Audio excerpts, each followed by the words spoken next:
ಯಾವುದೇ ಮುಚ್ಚುಮರೆ ಇಲ್ಲ. ಯಾರನ್ನು ಮೆಚ್ಚಿಸುವ ಪ್ರಶ್ನೆ ಇಲ್ಲವೇ ಇಲ್ಲ. ನೇರ ಪ್ರಶ್ನೆ, ನೇರ ಉತ್ತರ. ಇದು ಜನಮನ. ನಾನು ಚಿದಾನಂದ್ ಪಟೇಲ್.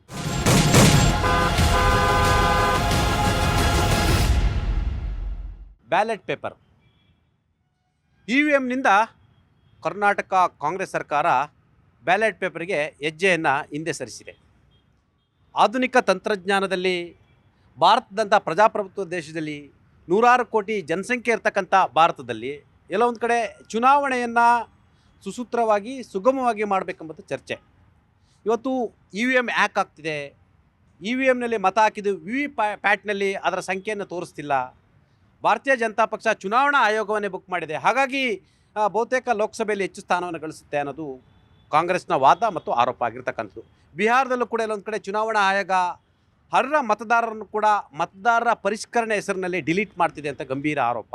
ಮತ್ತೊಂದು ಕಡೆ ಕರ್ನಾಟಕದಲ್ಲಿ EVM ಬೇಡ, ನಮಗೆ ಬ್ಯಾಲೆಟ್ ಪೇಪರ್ ಮುಖಾಂತರ ಜಿಲ್ಲಾ ಪಂಚಾಯಿತಿ, ತಾಲೂಕ್ ಪಂಚಾಯಿತಿ ಮತ್ತು ಗ್ರೇಟರ್ ಬೆಂಗಳೂರು ಅಥಾರಿಟಿಯ ಚುನಾವಣೆಯನ್ನು ನಾವು ಮಾಡ್ತೀವಿ ಅಂತೇಳಿ ಕ್ಯಾಬಿನೆಟ್ನಲ್ಲಿ ನಿರ್ಧಾರವನ್ನು ಮಾಡಿದ್ದಾರೆ.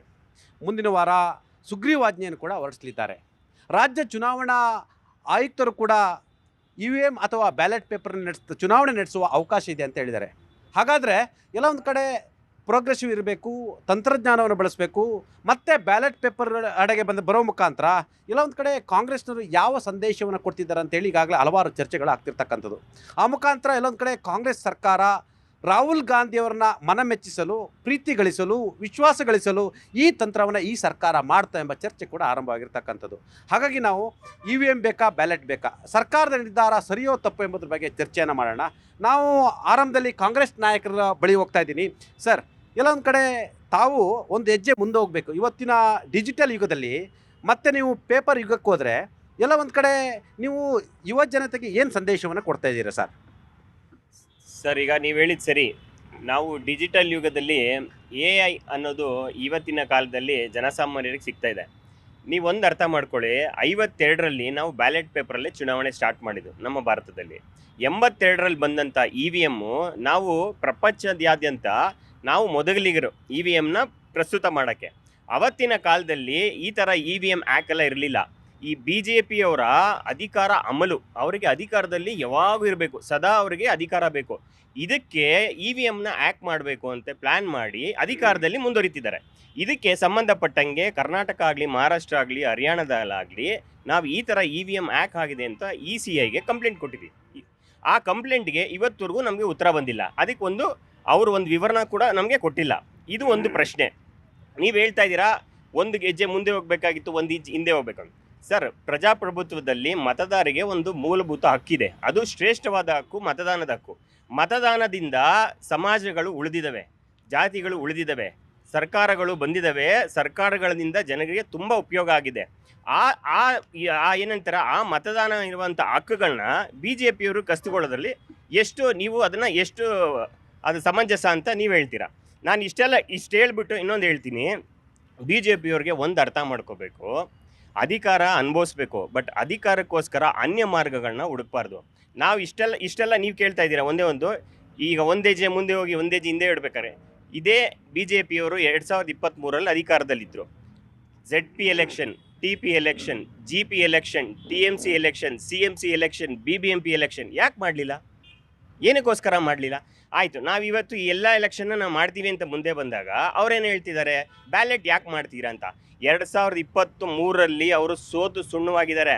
ಅವರು ಸೋತು ಸುಣ್ಣ ಆಗಿರೋರಿಗೆ ಇವತ್ತು ನಾವೇನಾದರೂ ಬ್ಯಾಲೆಟ್ಗೆ ಹೋದರೆ ಜನವಿರೋಧಿ ಯಾಕೆ ಹೋಗಿದ್ದವ್ರು ಅಂದರೆ ಭ್ರಷ್ಟಾಚಾರದಿಂದ ತುಂಬಿ ತುಳುಕಿ ಜನವಿರೋಧಿ ಕಾರ್ಯಕ್ರಮಗಳನ್ನು ಮಾಡಿ ಇವತ್ತು ವಿರೋಧ ಪಕ್ಷದಲ್ಲಿ ಕೂತಿದ್ದಾರೆ.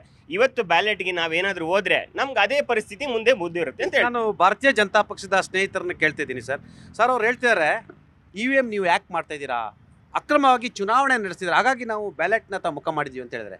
ಈ ಹಿಂದೆ ಬ್ಯಾಲೆಟ್ ಇದ್ದಂಥ ಸಂದರ್ಭದಲ್ಲಿ ಕಾಂಗ್ರೆಸ್ ಇರ್ಬೋದು, ಅನೇಕ ಪಕ್ಷಗಳು ಮತಪೆಟ್ಟಿಗೆಗಳನ್ನ ಹೊತ್ಕೊಂಡು ಹೋಗಿರ್ತಕ್ಕಂಥದ್ದು, ಆ ಮತಪತ್ರಗಳನ್ನು ರಿಗ್ಗಿಂಗ್ ಮಾಡಿರ್ತಕ್ಕಂಥದ್ದು ಎಲ್ಲವೂ ನಮ್ಮ ಕಣ್ಣು ಮುಂದೆ ಇರ್ತಕ್ಕಂಥದ್ದು. ಚುನಾವಣಾ ಅಕ್ರಮಗಳನ್ನು ತಡಿಬೇಕಾಗಿರ್ತಕ್ಕಂಥವ್ರು ಎಲ್ಲ ರಾಜಕೀಯ ಪಕ್ಷಗಳು ಮತ್ತು ಚುನಾವಣಾ ಆಯೋಗ ಎಲ್ಲರೂ ಕೂಡ ಮತಕಳ್ಳತನ ಮಾಡಿದರೆ ನೀವು ಸಮಂಜಸವಾಗಿ ನ್ಯಾಯಸಮ್ಮತವಾಗಿ ಎಲ್ಲಿ ಚುನಾವಣೆ ನಡೆಯುತ್ತೆ? ನೋಡಿ ಸರ್, ಇವತ್ತು ಕಾಂಗ್ರೆಸ್ನವ್ರಿಗೆ ಎಲ್ಲೋ ಒಂದು ಕಡೆ ತಲೆ ಕೆಟ್ಟವ್ರ ಎಲ್ಲೋ ಒಂದು ರೀತಿ ಆರೋಪ ಮಾಡ್ತಾಯಿದ್ದಾರೆ. ಯಾಕೆ ಅಂದರೆ ಇಡೀ ದೇಶದಲ್ಲಿ ಚುನಾವಣೆಗಳು ಎಲ್ಲೆಲ್ಲಿ ನಡೀತಾ ಇದ್ದಾವೆ ಅಲ್ಲಿ ಜನರು ಎಲ್ಲೋ ಒಂದು ಕಡೆ ಇವ್ರನ್ನ ತಿರಸ್ಕಾರ ಮಾಡೋದಕ್ಕೆ ಜಾಸ್ತಿ ಆಗಿದೆ. ಯಾಕೆಂದರೆ ಅವರು ಕೂಡ ಈ ಎಲೆಕ್ಷನ್ ಕಮಿಷನ್ ಸುಮಾರು 1950ರಲ್ಲಿ ಫಾರ್ಮ್ ಮಾಡಿರ್ತಕ್ಕಂಥದ್ದು. ಸೊ ಆವಾಗಲಿಂದಲೂ ಚುನಾವಣೆ ಆಗ ಕಾಲ ತಕ್ಕಂತೆ ಆ ಬದಲಾವಣೆಗೆ ಸೇರಿಸ್ಕೊಂಡು ಚುನಾವಣೆ ಏನೊಂದು ನಡೆಸಬೇಕೋ ಒಂದು ಸಾಂವಿಧಾನಿಕವಾಗಿ ಎಲ್ಲವನ್ನು ನಡೆಸ್ಕೊಂಡು ಬರ್ತಾ ಇದ್ದಾರೆ. ನಾವು ಹಿಂದೆ ಸುಮಾರು ಬಂಟಿಂಗ್ಸ್ನೆಲ್ಲ ರೋಡಲ್ಲಿ ಆಗ್ತಾಯಿದ್ರು ಸರ್. ಸನ್ಮಾನ್ಯ TN ಶೇಷನ್ ಅವರು ಆ ಕಾಲಕ್ಕೆ ಬದಲಾವಣೆ ಆಗಬೇಕು, ನಾವು ಮುಂದೆ ಹೋಗಬೇಕು ಅಂತ ಹೇಳ್ಬಿಟ್ಟು ಆ ಒಂದು ಕ್ರಮವನ್ನು ಬದಲಾಯಿಸಿ ಎಲ್ಲ ಒಂದು ಕಡೆ ನಾವು ಹ್ಯಾಂಡ್ ಬಿಲ್ಲು ಒಂದು ಸೋಷಿಯಲ್ ಮೀಡಿಯಾದಲ್ಲಿ ಎಲ್ಲವನ್ನು ಪ್ರಚಾರನ ಮಾಡೋದಕ್ಕೆ ಎಲ್ಲವನ್ನೂ ಅವಕಾಶ ಮಾಡಿಕೊಟ್ರು.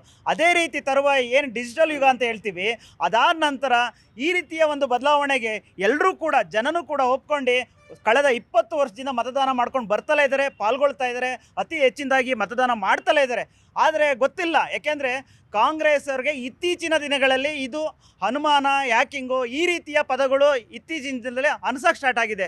ನನಗೆ ಗೊತ್ತಿಲ್ಲ ಇವರು ನಿಜವಾಗ್ಲೂ ಏನಾದರೂ ಆ ಥರ ನಡೀತಾ ಇದ್ದರೆ ಇವತ್ತು ಟೆಕ್ನಾಲಜಿ ಭಾಳ ದೊಡ್ಡದಾಗಿದೆ ಸರ್.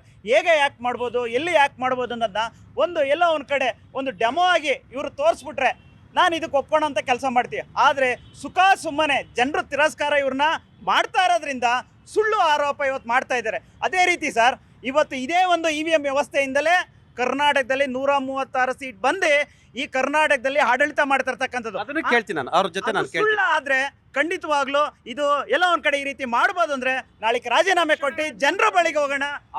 ಅಮೆರಿಕದಂಥ ರಾಷ್ಟ್ರಗಳು ಕೂಡ ಇವತ್ತು ಬ್ಯಾಲೆಟ್ ಪೇಪರ್ನಲ್ಲಿ ಇರ್ತಕ್ಕಂಥದ್ದು. ಜಗತ್ತಿನ ಮುಂದುವರಿದ ಮತ್ತು ಟೆಕ್ನಾಲಜಿಯಲ್ಲಿ ಸುಮಾರು 50 ವರ್ಷ ಮುಂದಿರ್ತಕ್ಕಂಥ ದೇಶಗಳು ಕೂಡ ಬ್ಯಾಲೆಟ್ ಪೇಪರನ್ನು ಇವತ್ತು ಬಳಸ್ತಿರ್ತಕ್ಕಂಥದ್ದು. ನಮ್ಮ ದೇಶದಲ್ಲಿ EVM ಇರ್ತಕ್ಕಂಥದ್ದು ಇದು ಅಂಥ ದೇಶಗಳೆಲ್ಲ ಒಂದು ಕಡೆ ಬ್ಯಾಲೆಟನ್ನು ಬಳಸ್ತವೆ, ನಮ್ಮಲ್ಲಿ EVM ಬಳಸ್ತಾರೆ ಅಂತೇಳಿ ಚರ್ಚೆ ಆಗ್ತಿರ್ತಕ್ಕಂಥದ್ದು. ನಮ್ಮ ಜನಸಂಖ್ಯೆಗೂ ಅಮೆರಿಕ ಜನಸಂಖ್ಯೆಗೂ ಲಾಟ್ ಆಫ್ ಡಿಫ್ರೆನ್ಸ್ ಇರ್ತಕ್ಕಂಥದ್ದು.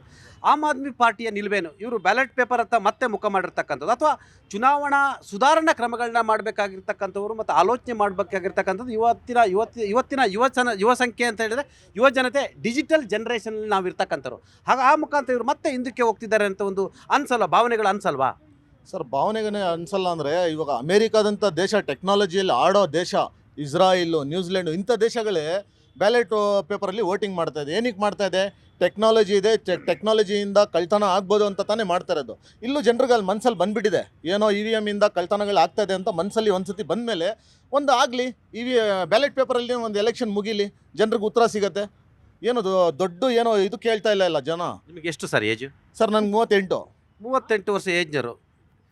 ಕೂಡಲೇ ನೀವು 17 ವರ್ಷಕ್ಕೆ ಬರ್ಲಿಕ್ಕೆ ಸಾಧ್ಯನಾ ಸರ್? ಇವಾಗ ಹೆಂಗ್ ಗೊತ್ತಾ, ಜನರಲ್ಲಿ ಒಂದು ಏನೋ 17 ವರ್ಷದ ಆಲೋಚನೆ, 38 ವರ್ಷದ ಆಲೋಚನೆ. ನಿಮ್ಮ ಆಲೋಚನೆ ಹೆಂಗಿರಬೇಕು? ಮುಂದಿನ 20 ವರ್ಷಗಳ ಮುಂದೆ ಇರಬೇಕು ನಿಮ್ಮ ಆಲೋಚನೆ, ಅಷ್ಟು ಫಾಸ್ಟ್ ಇರಬೇಕು ನೀವು. ಸರ್ 100% ನಾವು ಟೆಕ್ನಾಲಜಿ ಬಗ್ಗೆ ನಮ್ಗೆ ಏನೂ ಡೌಟ್ ಇಲ್ಲ. ನಮ್ಗೆ ಡೌಟ್ ಇರೋದು EVM ಬಗ್ಗೆ. EVM ಅಲ್ಲಿ ವೋಟ್ ಚೋರಿ ಆಗ್ತಾ ಇದೆ ಅಂತಾನೆ ಬ್ಯಾಲೆಟಿಗೆ ಬನ್ನಿ ಅಂತ ಹೇಳ್ತಿರೋದು. ನಾವು ಟೆಕ್ನಾಲಜಿ ವಿರುದ್ಧ ಇಲ್ಲ, ನಾವು ಟೆಕ್ನಾಲಜಿ ಬಳಸ್ಕೊಂಡವ್ರೆ.